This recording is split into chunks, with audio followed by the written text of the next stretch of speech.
It's your boy, Rhodes Kennels Behemoth Bloodline, and today I got a special guest next to me. Go ahead and introduce yourself, brother. What's going on, everybody? I'm Aaron from Queen City Bullies. Let's get to it. And today we got this interview going, man. You guys be over there. I'm gonna go ahead and say this now, man. You guys is back to back with it, man, dropping that heat, bro. So Yes, sir. congratulations, Yes, man, on sir. that litter y'all just dropped. Congratulations on the litter y'all just dropped, man. Salute, man. Y'all really y'all putting down that work, man. Like really collaborating as a team, and y'all showing like the sportsmanship how the game is really supposed to be run. Yes, sir. I most definitely appreciate it, man. Um, we're gonna go ahead and jump right into it. Okay, let's Um, do it. what got you started with the American Bully breed, or what dogs did you actually start with before you got into the American Bully breed? Oh, yeah. So, I always grew up around dogs.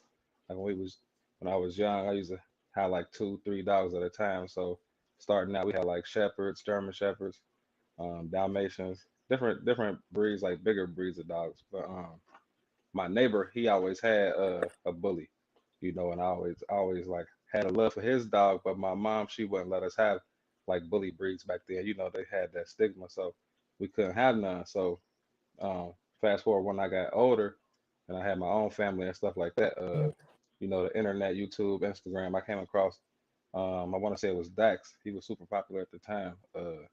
I came across him and just fell in love with the look, the breed, everything. And then I noticed it was a show um, like an hour away from my house, like up in Springfield, Ohio. It was the Wow Okay, Factor. It's a real big show up here in Ohio that they have every year. Like I went up there and I like seen a lot of the bullies in person and put hands on them, for the first time, and it just changed my life from there. You know what I mean? that's right. That's right. Um, for the people that don't know out there, what style American Bully are you breeding in your program? Right now, pockets, and I'm starting to work my way into the micros as well. Okay, okay. I And like them super short, compact, low to the flow, boned up, but still correct, functional with some drive too. A powerful rear, good movement, big head, all of that. and for the people that don't know out there, what colors do you specialize in right now?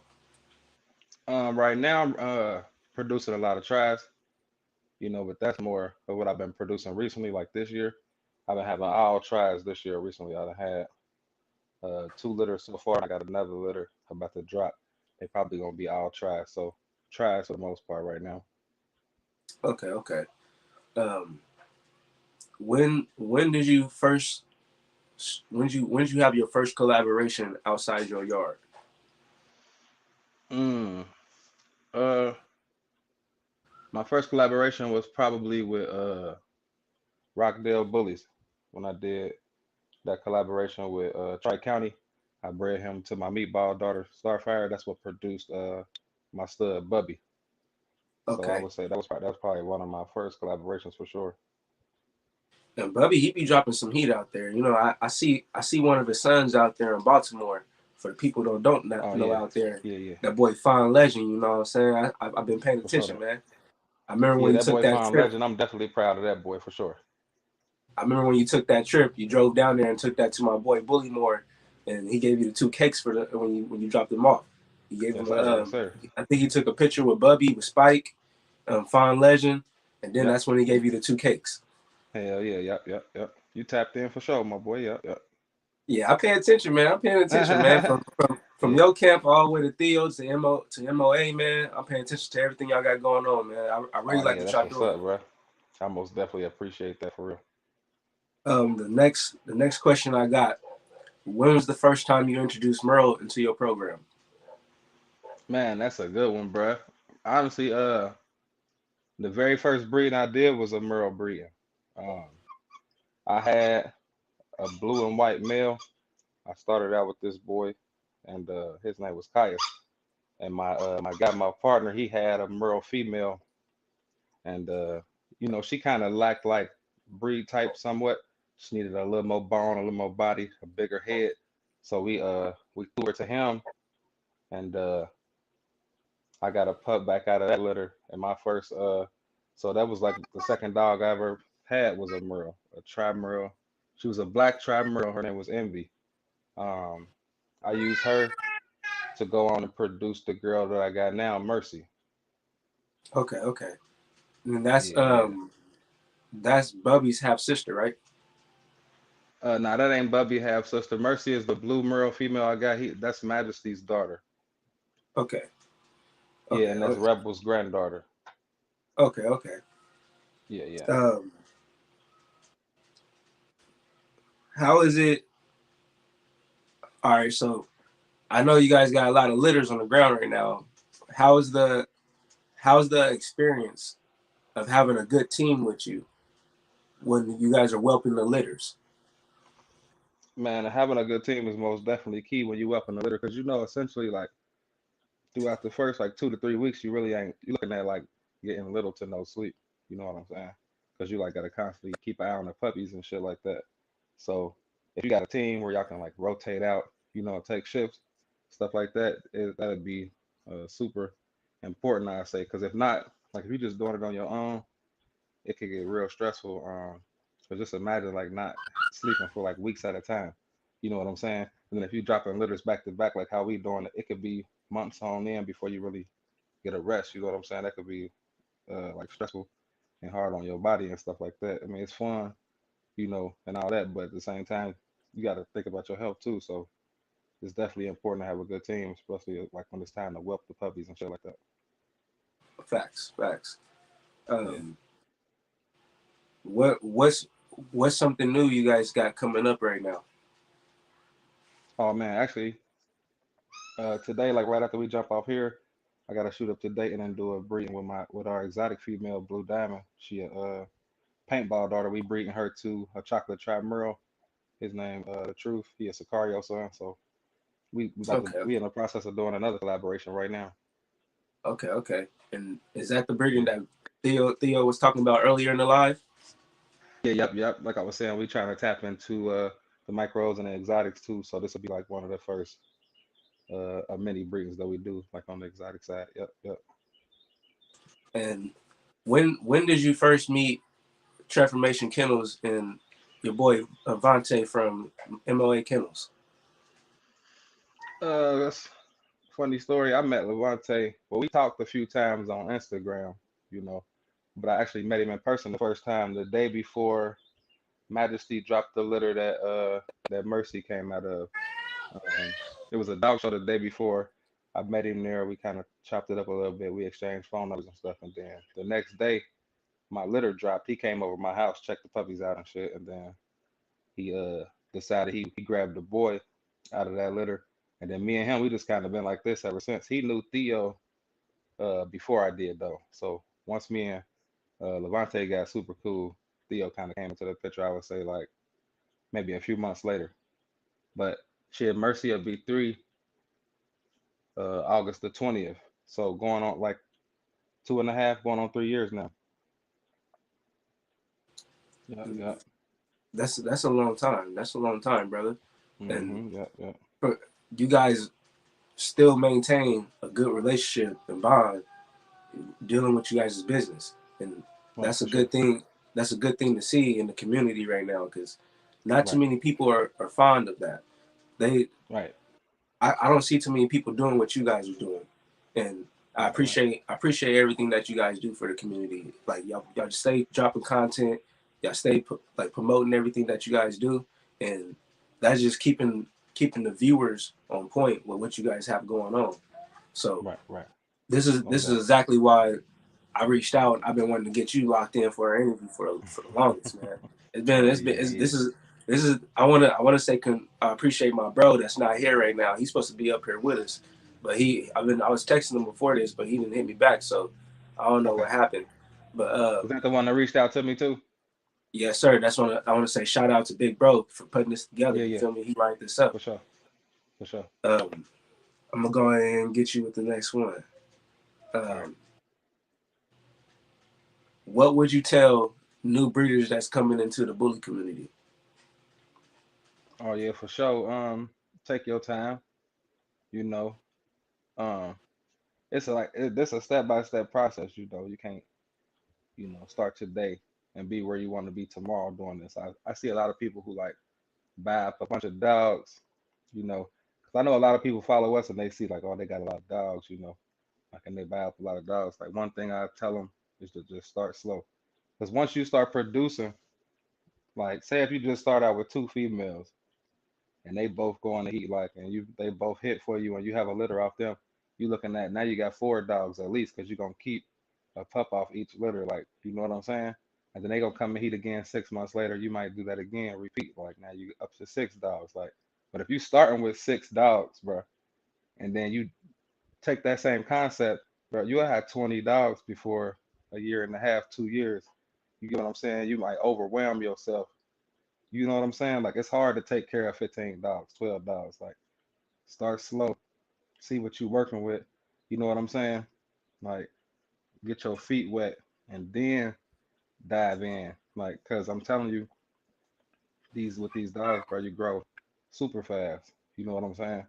Like you might have a fire litter and decide you want to keep more than one, more than two puppies. Like, but if you already got four, five, six dogs, like it's just hard to really keep up with all of that. You know what I'm saying? Keeping them up to date on shots and making sure they're healthy, food.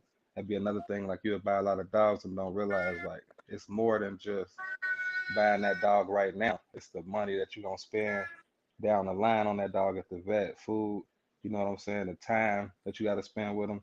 Like, cause even if you got the money, like spending that time with each dog individually, getting to know them, mingling with them, you know what I'm saying? Like all of that play a major part. Like and having all of them dogs necessarily ain't for everybody. You know what I'm saying? And how is that right there? Like I hear you and Theo express this all the time. Be like, I want to keep this one right here. Be like, you guys better not sleep on this one right here before I Right, keep right, him. You like, I don't have right, no problem keeping this puppy. But right. how do you feel about that when it comes down to that? When do you be like, I'm gonna go ahead and place this with one of my family members and keep this hidden in the cut, or like how do you go about that type of situation? Most definitely you got to find a way to keep that balance, because I mean you can't keep them all, but at the same time, if you breed in the right way and you setting your program up for the future, of course you're gonna want to keep some dogs, because you can always make your program better breeding by breeding. So with that, you got to strategically think about which dogs is gonna be coming and going, or um you're gonna have to get a bigger space. Like right now, we in the process of, considering getting bigger space. Like, you know what I'm saying? Right now we are working out of our homes. Like, you know what I'm saying? It's Fact. enough space to an extent, but like shit, bro, I'm about to drop like five or six litters back to back to back to back. So it's like once I do that, I'm gonna have to do something. You know what I'm saying? So that's just a prime example of how you can grow super fast, bro. Especially if you got a lot of dogs. Like, and the way I'm breeding, it's not like I'm just breeding to sell the dogs. Like I'm really breeding for myself. I'm gonna keep a few dogs here and there and then sell the ones I can't keep, you know what I'm saying? And then build my yard out from there. So I'm definitely in a constant battle, um, as far as like having the space for the dogs, you know what I'm saying? That's why if you pay attention, like I'm constantly, parting ways with one of my better dogs, you know what I'm saying? Because it's like, yeah, Yeah, you got these younger dogs coming up, they got to get a chance to shine, you know what I'm saying? facts. Um, which one I'm gonna go with?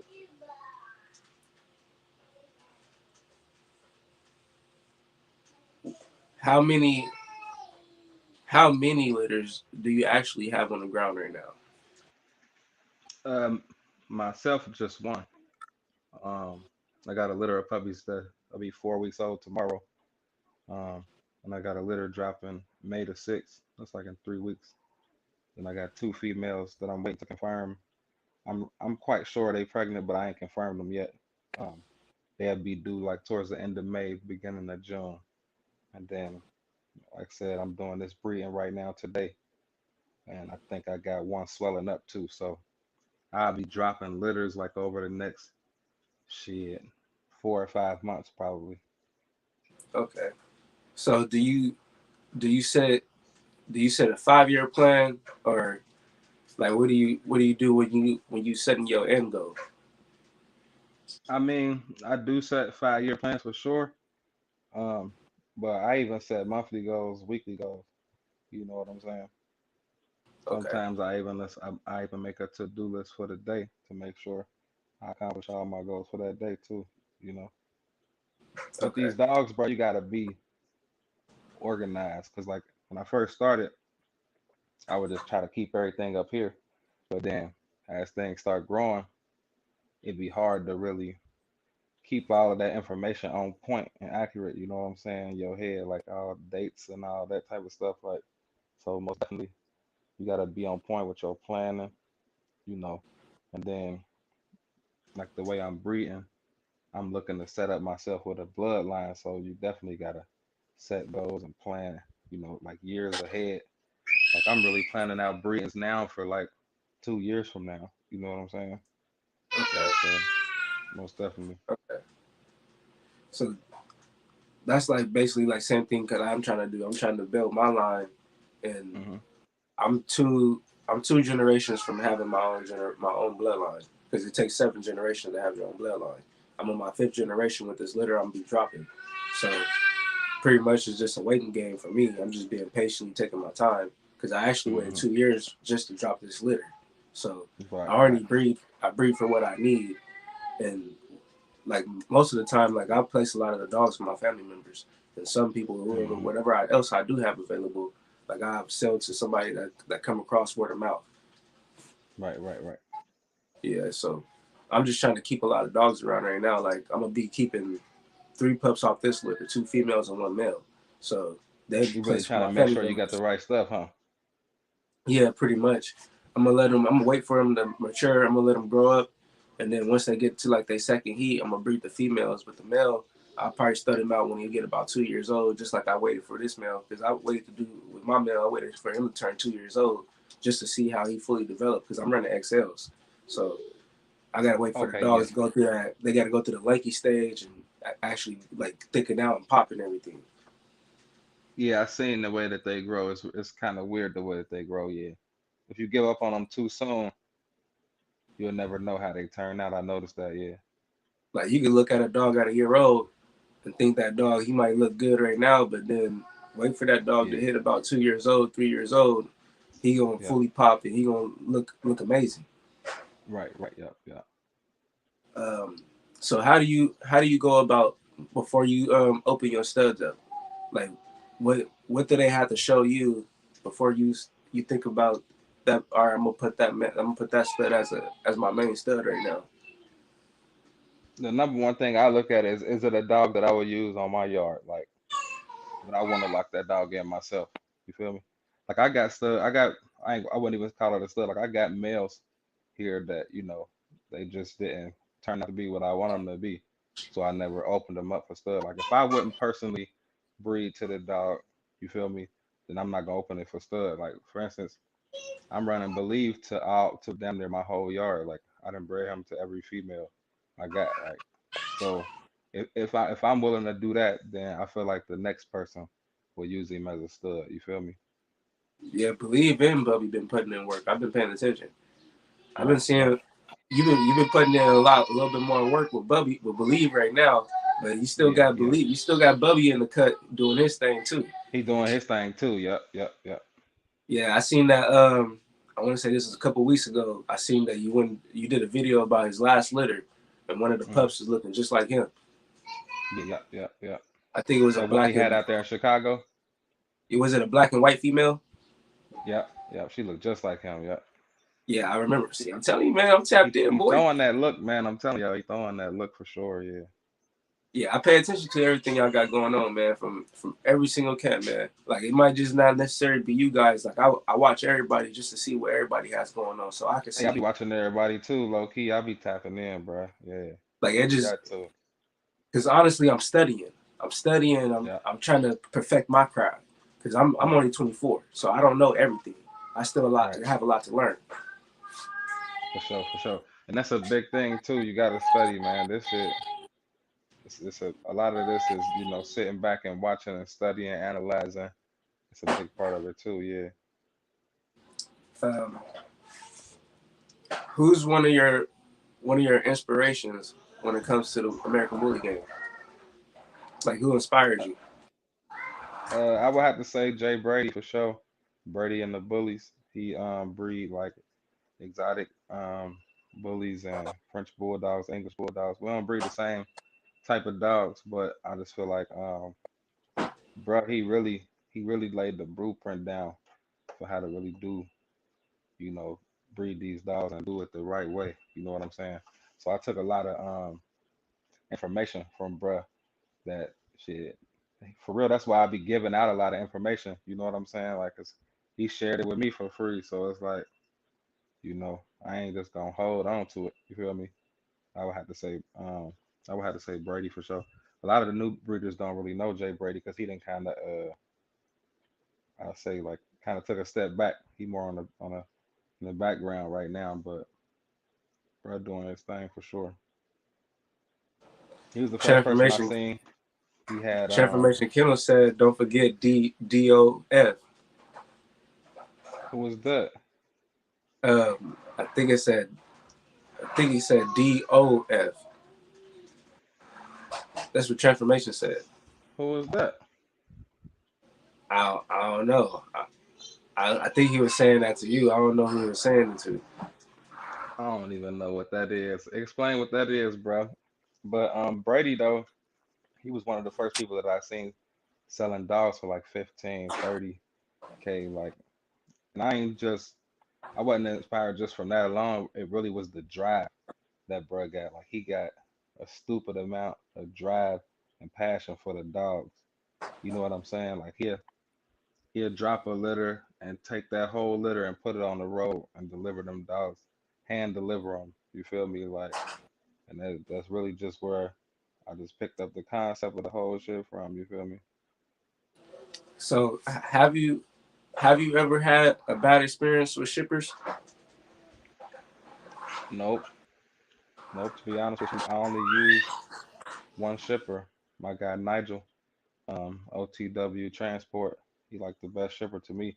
I really wouldn't. If I can't deliver the dog myself and he can't take it, I really don't know what I'd do. To be honest, like, cause I don't trust nobody else. You know, he done brought me dogs. I done bought, high dollar dogs, and he done went and got them for me. Like, I just trust, bro. You know what I'm saying? Like, I done sent him with dogs that people paid top dollar for. It might take him 3 days to get the dog there, but I talk to bro every day. You know what I'm saying? Before I can even think about damn, I wonder where he at. He be to send me pictures and videos like, oh, I fed the dog. We stopped for a second. I cleaned the cage out. The dog's doing good. We here, we there. You know what I'm saying? Like, I would never let nobody else transport my dog for me. Yeah, I had to check on my little shorties real quick. They in there running around. I got the twin boys. Oh yeah. Oh yeah. He said young Dolph. Yeah, he said. Uh, He said my bad, young Dolph. I don't know what he's talking about. So what's your take on the Frenchies being introduced into the American Bully game? What you mean, like people taking Frenchies to bullies?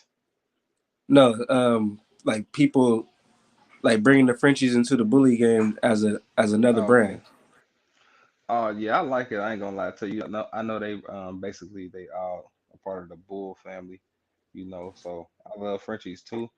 I ain't sure if I'm really gonna deep dive into breeding them, but I love looking at them and being around them. I know a few people that got Frenchies. Like, they pretty dope for real.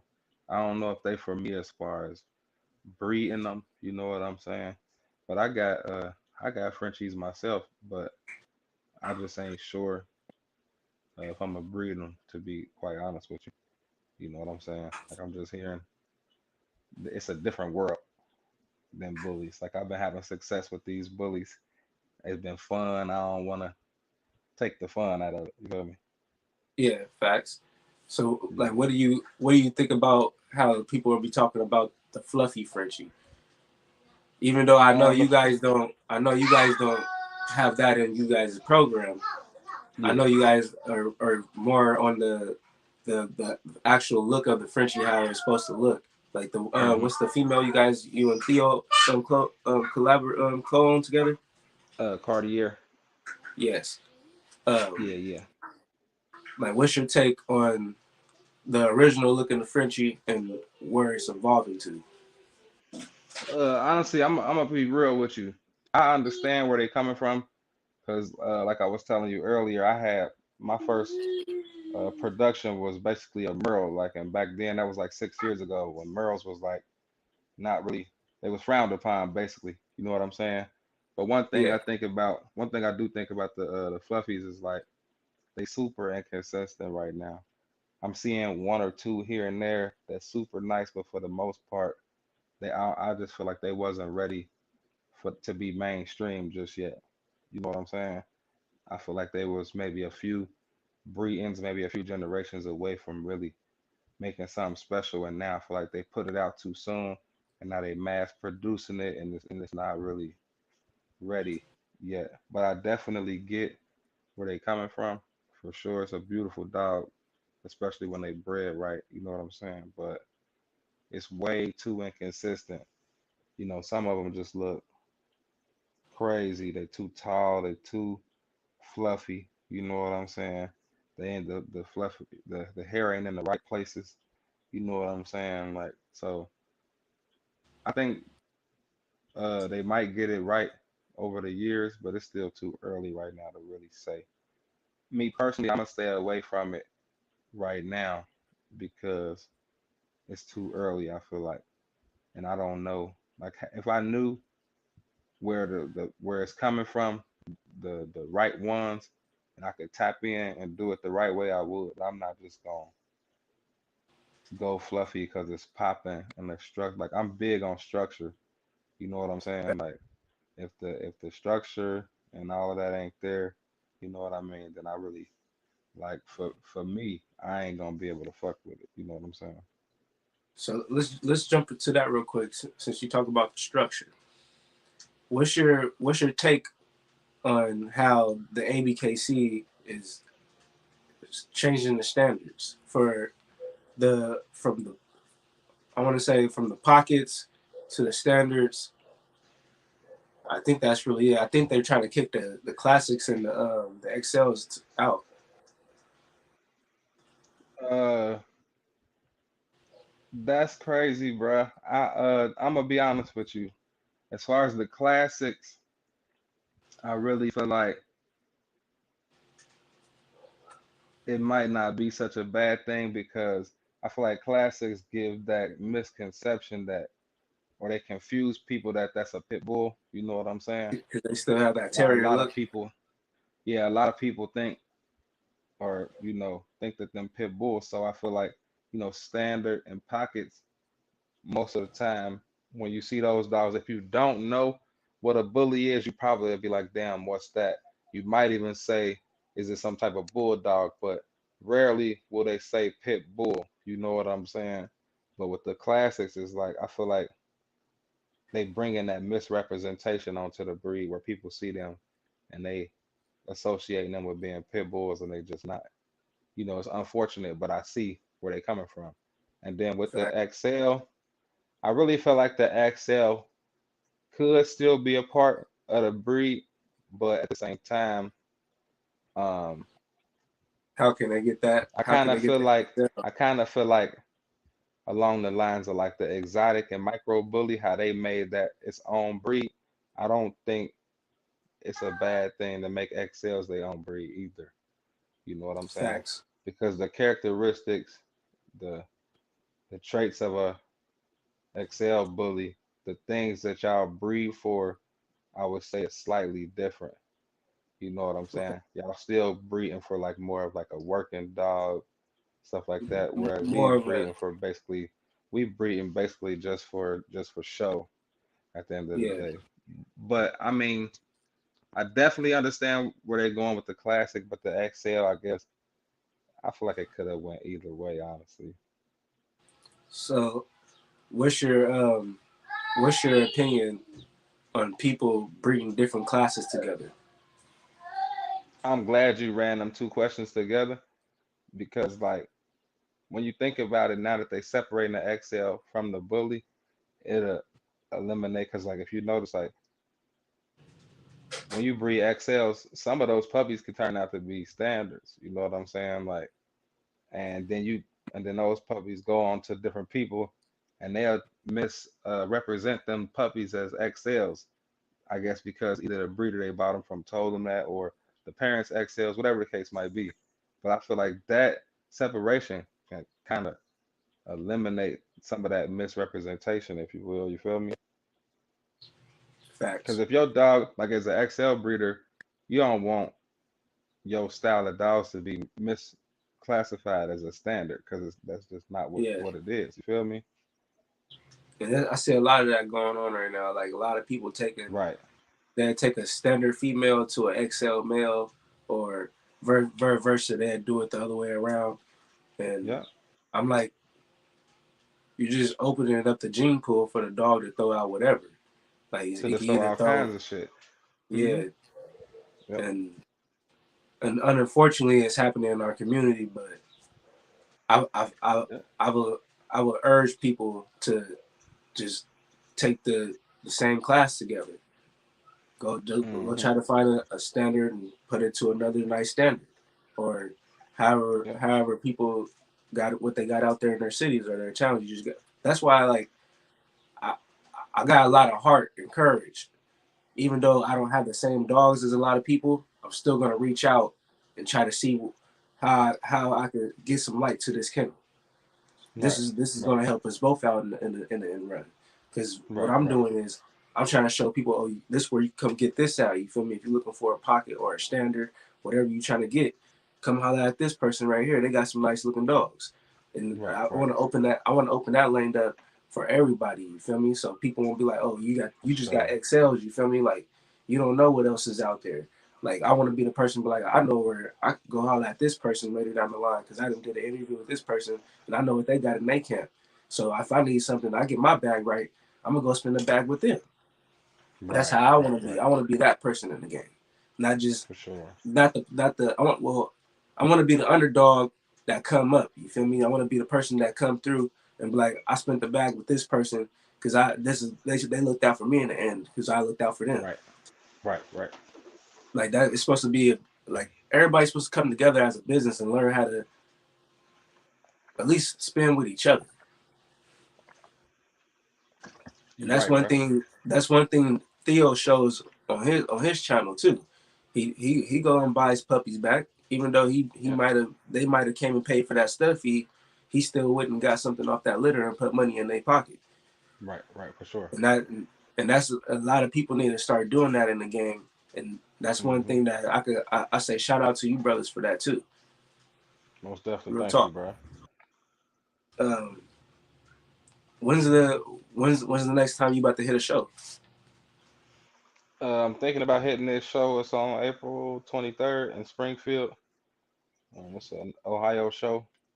I can't think of what registry it's with. But I'm thinking about popping up at that one because that'll really be like the only show I can go to before I start dropping these litters. I got this one now, but they 4 weeks old, so they'll be like 6 weeks. So I can kind of pop Okay. out right, you know what I'm saying, before I drop again. So I might pop out then. Yeah. And how many shows have you actually went to in your experience? Not too many. I would say like probably like 20 though. I've probably been like 20 shows or so. Not too many. Because I mean, I'll be putting in a lot of footwork. I'll be wanting to go to more shows, but when they be coming up, I'll just be having so much other stuff going on. I don't really be able to go. You know what I mean? Uh, Somebody got a question for you. Pretty Eye Pits. They said, "What's something that has nothing to do with the dog game that you've been able to apply to your dog game and helps you out a lot?" Oh, most definitely. My skill set that I got as far as working my job. Well, I don't work there no more, but I worked like in telecommunications, I would say, for a long time, so it gave me the ability like to have like public speaking skills, being able to just talk to different people and being able to turn on and off my accent, like if you get what I'm saying. Um, man, I feel like that's taken me a long way, honestly. Like the same skills that you got that you use every day, like in your work career or like in school and stuff like that, you can really apply them same skills to the dogs as well. Like if you got good organization skills, you know what I'm saying? Like you can take them same skills and apply it to the dogs. You know what I'm saying? Like me, I'm good at multitasking, doing a lot of things at one time. You know what I'm saying? And so that's how I'm able to have multiple dogs, have these litters, do videos, do all this, do that, and not get overwhelmed with it. You get what I'm saying? So definitely um, using my skill set, like and just really your natural born talents for real. You know what I'm saying?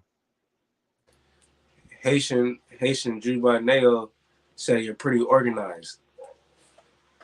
Yeah, for sure. Thank you, bro. Yeah. Um. So what's what's another one that a lot of people don't know what you got coming up right now? Because I know you guys just did the breeding with Believe and Okoye, right? Yeah, that's the puppies we got right now on the ground. They 4 weeks old. Yeah. And then One that I haven't told anybody about. I got my girl Dynasty coming in heat. She's starting to swell up, so I think she'll be in heat in the upcoming days or weeks, I would say. I'm taking her to a Dizzy Devil grandson, this chocolate boy, his name Pootie Tang. Um, I ain't gonna really speak too much more on the breeding until it's time, because y'all know I'm gonna go up there and get a video of him and everything, so y'all see more. But that's definitely gonna be one of my better breedings. Really, bro, to be honest with you, all these breedings that I'm doing right now, I feel like they gonna set me up for years to come. You feel me? So I'm okay, super excited about that breeding for sure. facts. Pretty Eye Pit said they appreciate the answer. Um, You're welcome. one one that I got for you is, uh, excuse me, when I'm gonna ask this, and that shit almost slipped away. How how when you putting the breedings together, when do you know it's the right time? The right time for that Say like particular breeding. like say like say say you looking at a stud and you see a female coming in the heat. Like how do you do your lineups? Which stud goes to which female? Well, me having multiple females, I try to take this dog to this stud and this dog to that stud. So hopefully later on down the line, I can kind of bring them together.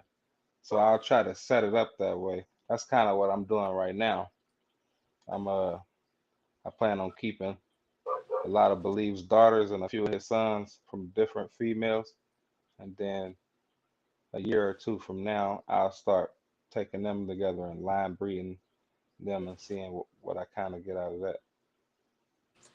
And with Bubby's production rate right now, are you satisfied with a lot of his production that's on the ground already? Like the ones that are I'm already loving what going he up. producing right now. I'm really loving what he producing right now. I ain't gonna lie to you. I'm actually in a process right now of doing a handful of breedings with Bubby and off of breedings off of a few of his littermate sisters, so I can kind of do that same thing. Take some of those puppies and run them together and kind of work that same blood that Bubby got. Maybe take a few of them to him. You know what I'm saying? Um, I've been kind of putting that together because up to this point I haven't kept anything off Bubby, but I just been kind of waiting for like these special breedings to come up because I know I've been knowing that these was coming for a while, so I've been kind of trying to make room for that. You know what I'm saying? So you planning on doing some loose line breedings? Yep. Yep. Okay. Um, what's your take on inbreeding and outcrossing what's your general take on line breeding, outcrossing, and inbreeding in that fashion? For sure. I'm gonna be honest with you. Up to like recently, I've been doing a lot of out crosses. And I've been noticing that it's been throwing a lot of inconsistencies for me.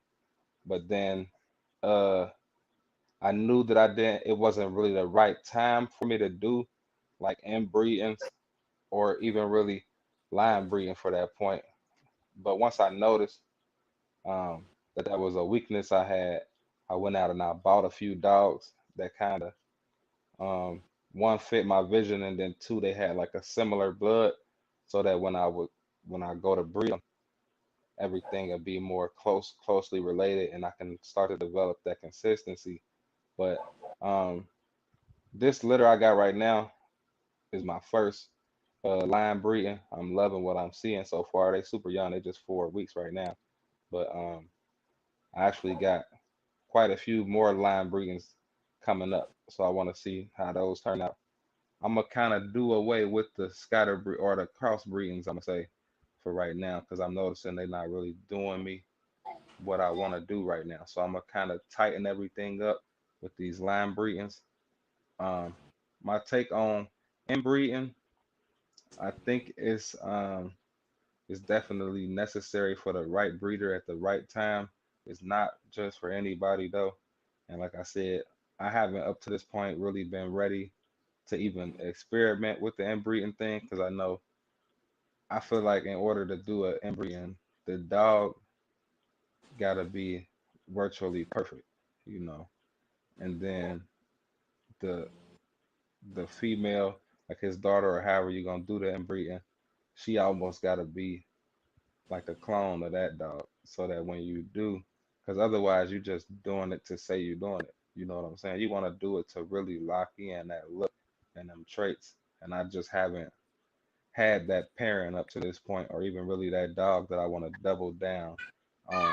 It's been more like, okay, this dog, I want to take this from another dog, try to combine them, and then take another dog and maybe, you know what I'm saying? But now I'm starting to see like a lot of my dogs, they got everything I want in one dog. So instead of me trying to piece different dogs together, bro, that take forever.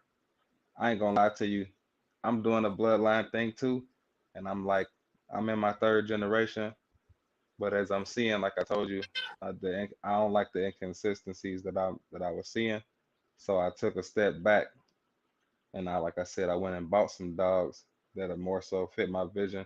And I'm gonna take a stab at running these dogs into my blood that I already got. And if I don't like what I see, I have no problem with. You know how like when you start a drawing and then you don't like what you see, and then you just throw that paper away, and then you go back at it again. I'm right at that point. I got this painting up that I'm putting together. And if I do this breeding and I don't like what I see, then I'm gonna just start all the way over. As far as my generations of my productions, you get what I'm saying? Like I have no problem with doing that. Because if it ain't right, what's the point of me stamping it and putting my name on it? You get what I'm saying? My brother T Rock Killer, he got a question for you. He said, with your blood right now, do you have any legends in your blood? Um, well, I took some old school Razor's Edge blood and ran it to some more up to date blood. This was maybe 6 years ago. So I added some Dax and Louis V to it, some Heat Wave. Um, and then I turned around and brought in some Crunk juice. But if you notice, like, bro, that's all over the place. That's a little bit of this, a little bit of that. You know what I'm saying? So when I'm going to produce, it's I ain't saying the dogs is messed up by any stretch, but they ain't. I like consistency. You know what I'm saying? If I like this dog, I want all my dogs to look like that dog, not just all over the place. So that's where I'm trying to get to. I'm slowly getting there. I feel like I'm getting there, but for like another year, I'll be good. Yeah, that's where I just set a 2 year plan for what I'm trying to do right now, and I got I got a half brother to my dogs that share the same sire as them. And then my uncle has an outcross out there in North Dakota. And then I'm looking for another dog to breed to later pretty soon. With like my next breeding, I want to breed to another outcross to bring in some new blood before I do the outcross in North Dakota. So when I use the half brother on my dogs with the pup from this litter, the female I'm keeping from this litter, I'm taking to one of their half brothers that share the same sire. So that's going to be another tighten. It's going to tighten the blood up some more because I just did an inbreeding, the first inbreeding with my dogs with the fifth generation. Because my dogs are crossbred 4 generations back. So none of the dogs, none of their parents and grandparents are related at all. Got you. Okay. So I'm trying to really like throw a consistent look of their mom, their grandmother on the mom's side. Like I'm trying to make sure I'm throwing good looking females like the females that I already been having. Yeah, if you throwing good looking females, then you straight. Yeah, The that's boys my gotta main be plan. nice. I'm focusing Yeah. on the females before I like focus on the males because the male is always going to take more from the mom. You know what I'm saying? So Yep. Yep. once I get that popping, I'm gonna be throwing the main consistent look at how my dogs are already looking. Right. That's dope. And then somebody just asks, where did you get the heat wave from? Well, the Heat Wave and Louis V was in the same dog. That's my boy Rebel. He's Louis Okay. V on top and Heat Wave on the bottom. Yeah. Yeah, they say Louis V raise your edge and heat wave, that's fire. Yes, sir. Yes, sir. Thank you. And they say they have a heat wave son. Oh, Heat Wave off the chain, man. I know he's probably a little older now if he's still even around, but that the muscle and the structure on that boy, he most definitely nice.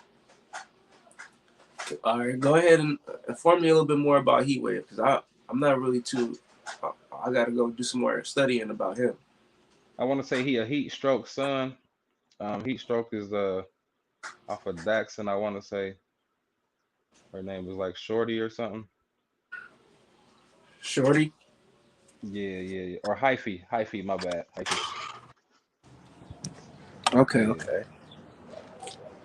Yeah, I still like I know like a lot of the old school dogs. Like that's I was paying attention back then, and then like I Hmm. kind of like fell off for a while, and now like I'm back studying a lot now, like really paying attention to a lot of dogs. Man, them pedigrees will drive you crazy, bro. Yeah, I got my with my pedigree because I don't my dogs are in paper right now. So once I get my I got everything documented from 2015 all the way up to now. Like I got all the pictures, all the dogs that were used. I have all that. I have it all handwritten down in my book. So once I get to a registry, then I'm gonna see how they go about registering my dogs because I have all the documentation. Oh, that's good. That's good. You should be able to register them through UKC. That's what I was looking at. I was looking at UKC, but I want to. I've been talking to Terrell Quincy from TBKC, and he registered. He has a registry too, and I want to register with Yeah. his dogs, because then Yeah. I feel like that'd be a step up from UKC. Yeah. Like it'd be an actual a bully registry, so I feel like more comfortable with how my dogs are registered. Right. How do you go? How do you go about registering your dogs? Do you do a dual registry, or do you just register with one registry? Well, the puppies that I have, I usually just register them with one litter, but then like, or one registry, I say, and then if I end up keeping like certain puppies out of the litter, then I might dual register them depending on how I'm gonna breed them. Like if I got a stud and he gonna be breeding to dogs with under different registries and stuff like that, then I'll dual register him. Or if I got a female and the stud I want to use is from a different registry or whatever, then I dual register them. So I do a little bit of both, but for the most part, like with my litters and stuff, I just register them with like ABKC. Okay.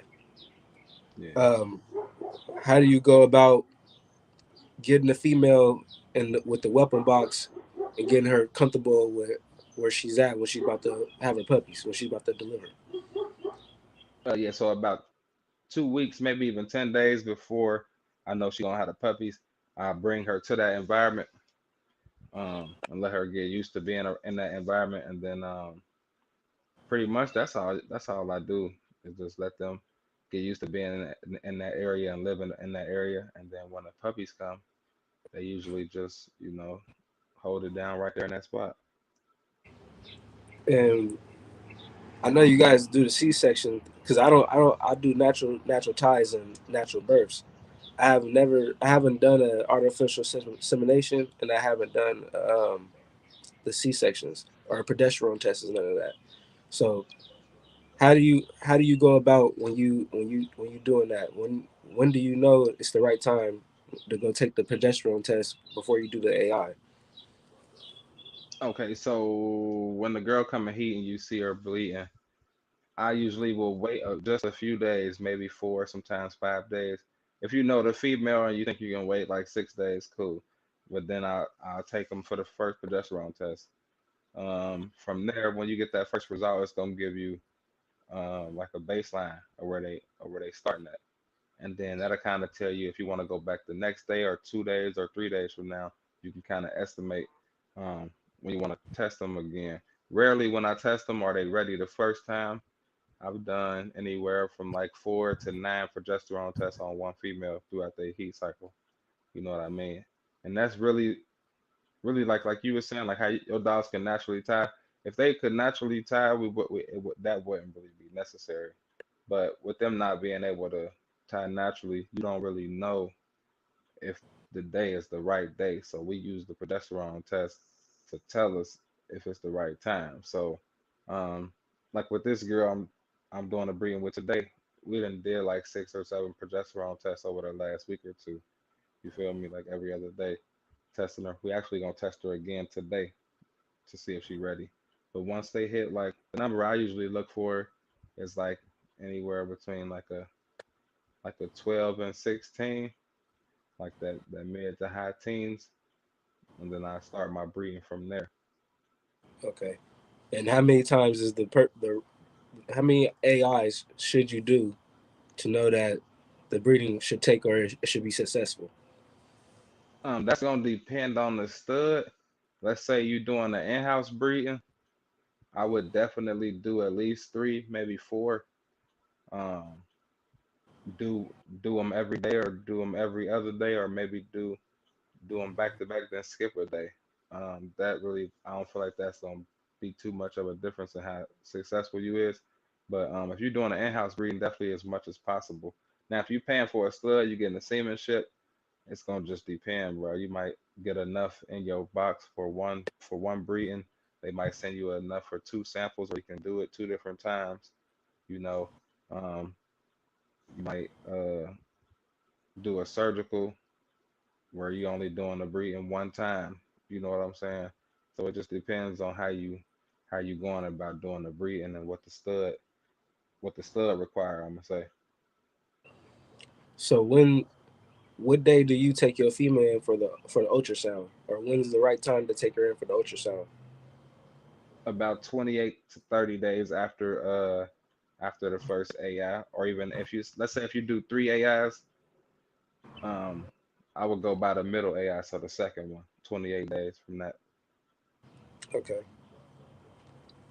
And do you like how people should go about with their vets setting up the C-section day? For sure. So once you confirm your female pregnant, you definitely want to schedule the C-section. It's gonna be cheaper for you to have it scheduled for one, and then for two, you just don't want to have no issues like you calling a vet out of the blue. It's an emergency. They might not want to take you. They might be too busy. You never know. Like if they already kind of got a feel that you coming, it won't be no issue. Like so definitely. And then plus, it'll save you a lot of stress. It'll save you a whole lot of stress. So what's your take on when? Well, I don't know if you have experienced this or not, but when certain situations have happened and people have to take their dogs in on an emergency C-section, and the vet charges them 2,000 or 2,500 for the C-section, and sometimes people lose their dog or even lose their whole litter. For sure, for sure. Especially if you're not prepared. I don't honestly. I don't have nothing against going natural. I've had my fair share of natural litters, but I've also had situations where I've lost a substantial amount of puppies, letting them go natural. Dogs, puppies getting stuck, puppies coming out, stillborn, all types of stuff. So just over time, I just feel like it may be more beneficial to do the C sections, but I definitely have had them natural plenty of times for sure. And when when when is the right time to accept deposits for the puppies or start promoting the puppies for sale? That's a good question. It's a tricky one too. To each his own, but like for me, I know I got like a lot of people that be wanting to tap in and get puppies as soon as they drop. So it'd be hard for me not to accept deposits, but ideally I would like to wait as long as possible, 2, maybe 4 weeks, because you never know what can happen with the puppies, man, especially throughout the first couple of weeks. Like this litter I got now, we got 5 puppies now. It was six. One of them made it um like 2 weeks. I want to say like maybe 16 days or so. I just knew that puppy was gonna be good. It never showed no signs of, being ill or nothing. But we ended up losing that pup, you know. And so you never know um if the puppies is like in the clear as far as okay for you to start taking deposits on them. I mean, if you do good business, if you somebody that know how to handle money and stuff like that, it won't be so bad. Like let's say you take a deposit on a pup and then that pup don't make it, you can always send that person their money back. But at the end of the day, it'll kind of save you a headache if you just be a little more patient. You know what I'm saying? But if you one of them people that's gonna spend that money as soon as you get it, I would advise that you wait a little longer. Cause I'm gonna give you an example. I had a litter of 9 puppies before, and I had all 9 of the puppies sold. I take $1,000 deposit. That's a lot of money, and the whole litter died. You feel me? But I hadn't spent none of the money, so I was able to just refund them all the money on their cash app. But just think, like, if I would have went and bought a chain or some shit, and then my puppies would have turned around and died. You feel me? Like, damn, I gotta give 9 people their money back. Like, bro, that's a lot of people. You feel me? Like, you can work something out with one person, but 9 people, bro. I Like, you feel you. gotta I be feel able you. to cover that. Yeah. So most definitely, like, don't be in a rush to get that bag. It's gonna come. If the puppy's worth anything, it's gonna come. But most definitely, that's a good question, bro. So how do you go about with your contracts? Like, say a person wants a puppy for a pet home, and you don't give them the breeding rights. How do you go about with that with the contract? Okay, so if a dog gets sold on as a pet home, meaning it's not really gonna be bred. So one thing I would do is on the papers, there's a slot or an option for you to check off if it's for breeding rights or non-breeding rights. So you would check the box that it's not for breeding rights. That's number one. A second thing that I would look into or consider is having that dog fixed. Depending on, I guess it would really honestly it would be better just to get the dog fixed. That way you ain't got to worry about it. But in some situations, you know, as long as you make sure that you state that the dog ain't for breeding purposes, then at least as far as breeding paper dogs and having those puppies be attached to your name and this and that, you can kind of alleviate that on your end from checking that box on the papers. But I would say another thing you can do that would probably be even better is having the dog fixed. So, what's your take on people selling puppies with heart murmurs and stuff like that? Like say someone sold a dog with a heart murmur, and then later down the line, the person took the dog to a vet, and the dog is diagnosed with a heart murmur. Like, what do you think about situations like that? I think that's a big problem in the bully community. I think the main reason why that's happening though is because too often we giving these dogs they shots ourselves and we not taking them to the vet because like taking a litter of puppies to the vet costs a lot of money, bro. And if you can just go to the store and get a couple of shots and shoot them up yourself, you can save a lot of money doing that. However, we not doctors. We can't check that puppy heart, check and see if the puppy, you know, good and sound and healthy enough to be sold. You know what I'm saying? Like, and then we turn around, oh, he up to date on the shots. He looked good to me. You know, I'm gonna sell him to you. And then, like you said, that person go and take him for their first vet checkup. A doctor really get a hold to him, and it's like, bro, this dog ain't, So I really think that's the I feel like a lot of these people not doing it intentionally, but we got to be more professional. I learned that about my dogs. Like, you can save money and take them and do the shots yourself, but it's key for them to go to the vet and be checked out by that doctor, man, for them to see if they got a heart murmur or umbilical hernia, you know, to make sure that they just really intact and good for you to be breeding them. You know what I'm saying? I was calming these boys down real quick. They over here fighting over toys.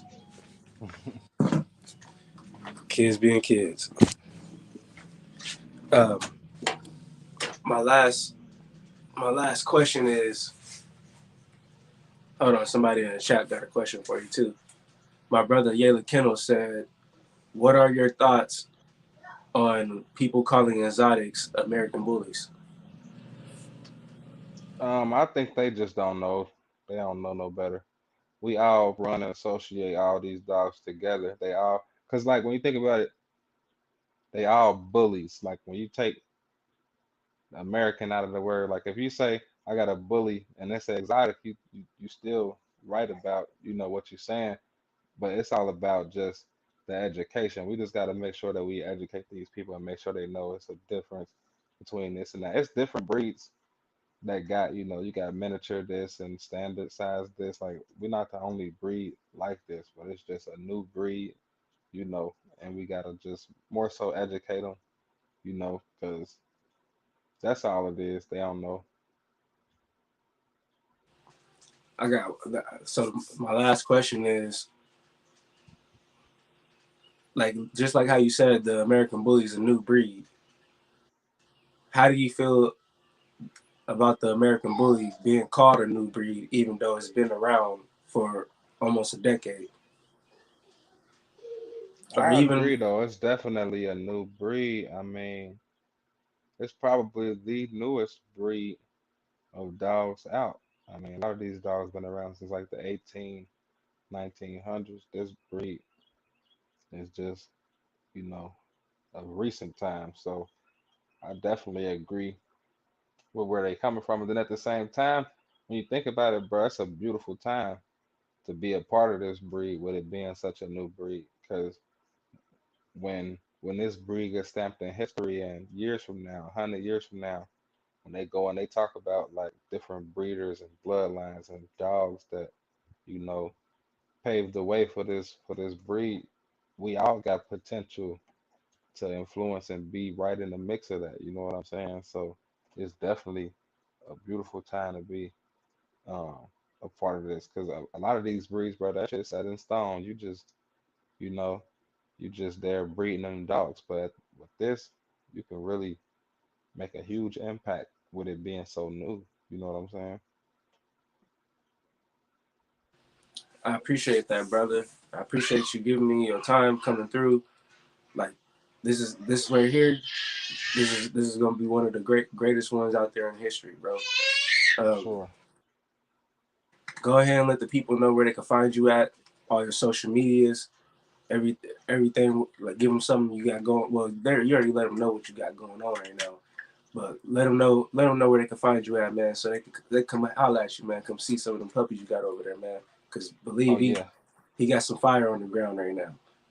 Thank you, bro. Most definitely. I appreciate you for having me too. But y'all can definitely tap in and find me on YouTube at Queen City Bullies. or you can find me on Instagram at Queen City Bullies too, man. You can check out my website, www.queencitybullies.com. And shit, that's pretty much it. Y'all already know. Make sure you like, make sure you share, and if you got any questions, man, drop them down in the comment section and let us know how you feel about this interview. Y'all already know, man. If you're new here, hit that subscribe button, hit that notification bell to stay updated on all of my new uploads. And it's your boy, Rose Kennels Behemoth Bloodline. Until next time, we outro. Yes, sir.